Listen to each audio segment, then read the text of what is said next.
So the Dotson report is pretty impressive. He did some incredible research, and there's some clear data in there to show that the school was underperforming.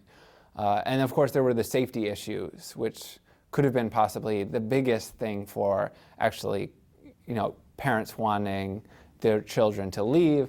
And I think it was also kind of on the tide of the civil rights movement. So I think that there were a lot of people in the community who felt like this is the right thing to do at the time.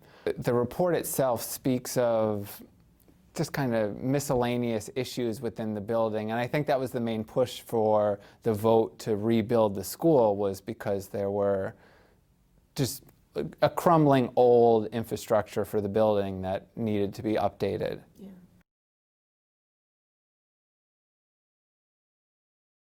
There were 12 elementary schools at the time in New Rochelle, and the superintendent requested that each of the principals of the New Rochelle had to write letters, basically in support of the district.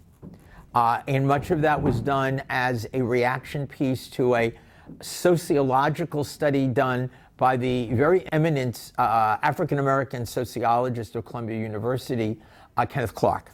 And Clark, who was very prominent in the Brown versus Board of Ed case, wrote a similar kind of paper about northern desegregation and so forth. And each of the elementary principals had to write a rebuttal to that paper.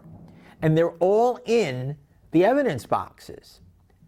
The most critical person who had to write a rebuttal was Barbara Mason, who was the black principal of the almost, I'm going to say, probably 97% white elementary school, the Roosevelt School on North Avenue. And she's either heralded by one segment of the community and branded by the other segment of the community because of her involvement. Historically, one of the few African-American elementary principals, certainly in the county, and now suddenly she's catapulted into this very uncomfortable role because she had to follow orders from superintendent. Basically, her position was that the district is not segregated, that she's defending the status quo of the district. Our scores, is that how you gauge? Let's look at the demographics. We're dealing with work, the further north in New Rochelle you went, a lot more suburban, meaning you had a lot more commuters into New York City, probably more highly educated. Was it a matter of the school? Was it the demographic? It gets very sociologically complex.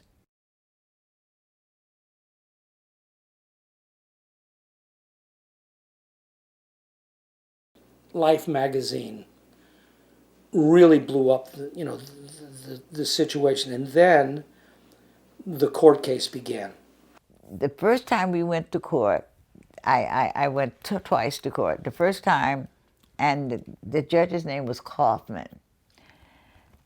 And he seemed very friendly, and we seemed very good about it. And I remember even Pauline Flippins, there were members that was outside of our community in terms of children going to our school, because our children went to Catholic schools. And she was involved. She was a great speaker. Everybody knew her and they respected her in the community. And she lived in the community. She lived on DeWitt Place.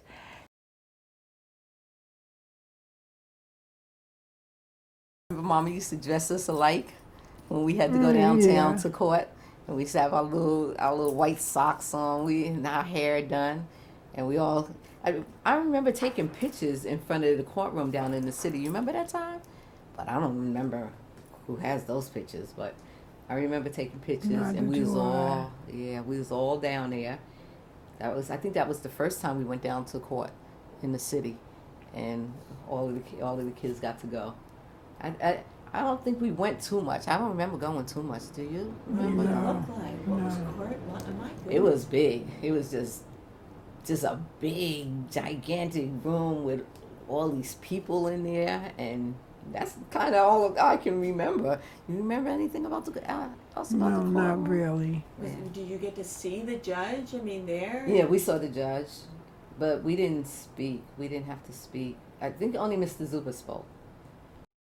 They called him a Sherman tank who will just barrel through anything and go where no other person is willing to go. My father was a chain smoker, And, you know, he would sit there, and I tell you, he'd have his hand here, and he'd be sitting down smoking like that. And my mom would say at night, he would just sit there and he'd have these maps of the school districts open. And he would just stare at them for hours. And then eventually he would look and he would go, I got it. I figured out how they did it.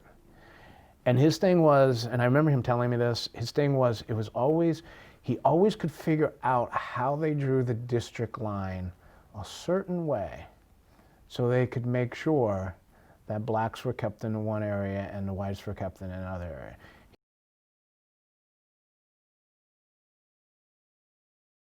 Oh, I think so. Leslie's very bright. I can't tell you what she did for a living, you know, in her younger life, but she's a bright person. She's someone who's there for people. So her mother was the kind of person who was there for people, and I don't see her mother as often as I did when we were both younger.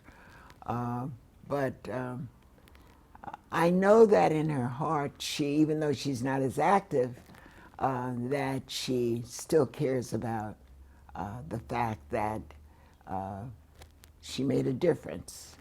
But she does not want to be interviewed because, you know, some people are that way. They just, you know, they don't want the publicity.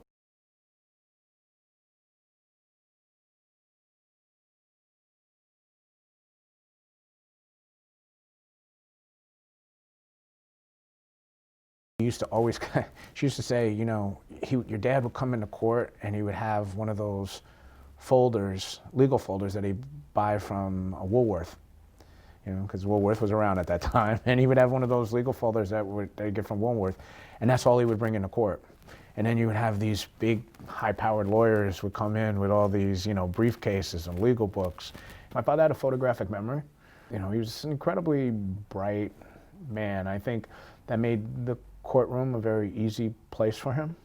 Kaufman's decision in itself, I thought, was fascinating for a judge to take such a clear stand on de facto segregation, especially in the North, especially where the numbers are not 100% clear cut. I mean, there's some other majority black elementary schools in New Rochelle at the time, and of course Lincoln wasn't 100% black.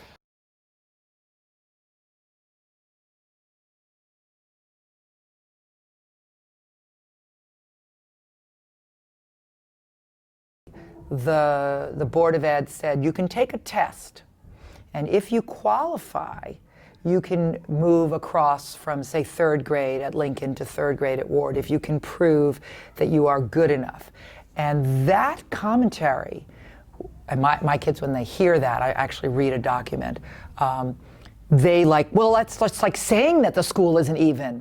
That it's clear that when you say, you know, if you moved from, you know, Roosevelt to Ward, you didn't have to take a test. So the fact that these kids would have to take a test is clear evidence that you're aware that you're not providing equality.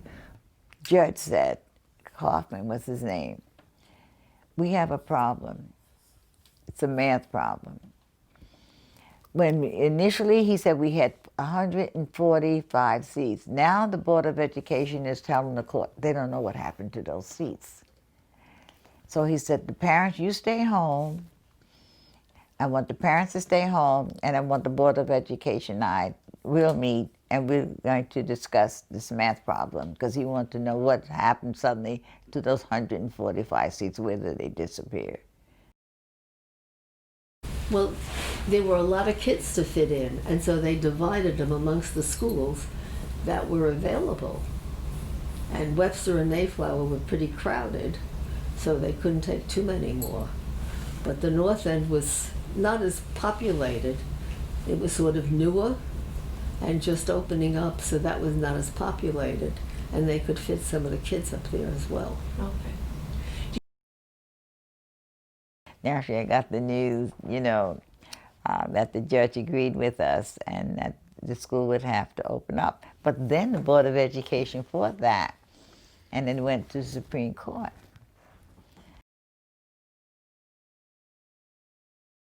But it's fascinating, they don't stop. So they continue, they hold a boycott after they win the decision with Kaufman, but because the board was appealing the case, they still held a one-day boycott to show that they were upset with the board for even trying to challenge the decision that went in their favor. They were just relentless.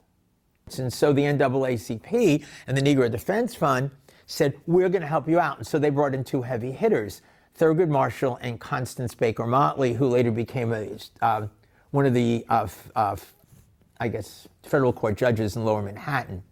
And so they came in to help out Mr. Zuber. Yeah, so I think there's two separate issues with the NAACP. As far as Thurgood goes, my father had nothing but the deepest respect and admiration for Thurgood Marshall. And they got along very well. My mom tells me stories, and my dad would tell me stories. And, you know, and the one great thing about my dad, he never minced words. So if there was a civil rights leader during that particular point in time that he didn't have a great deal of respect for, he would tell me.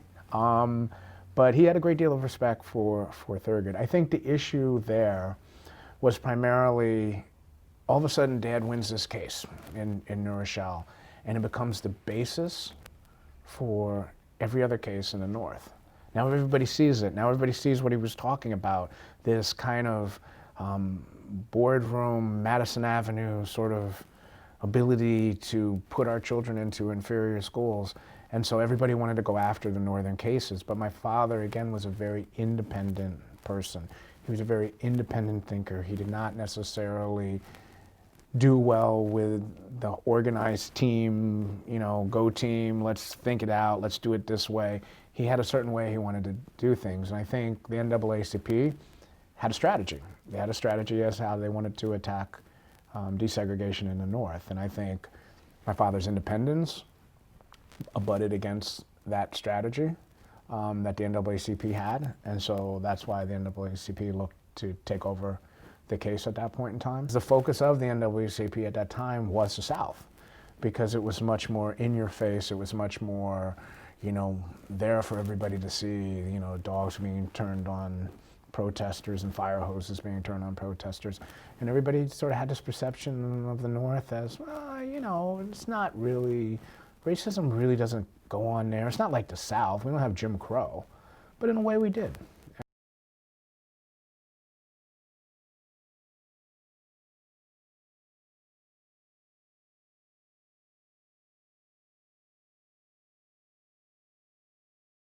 Dr. Salton, why did you want to get rid of the Lincoln Elementary School?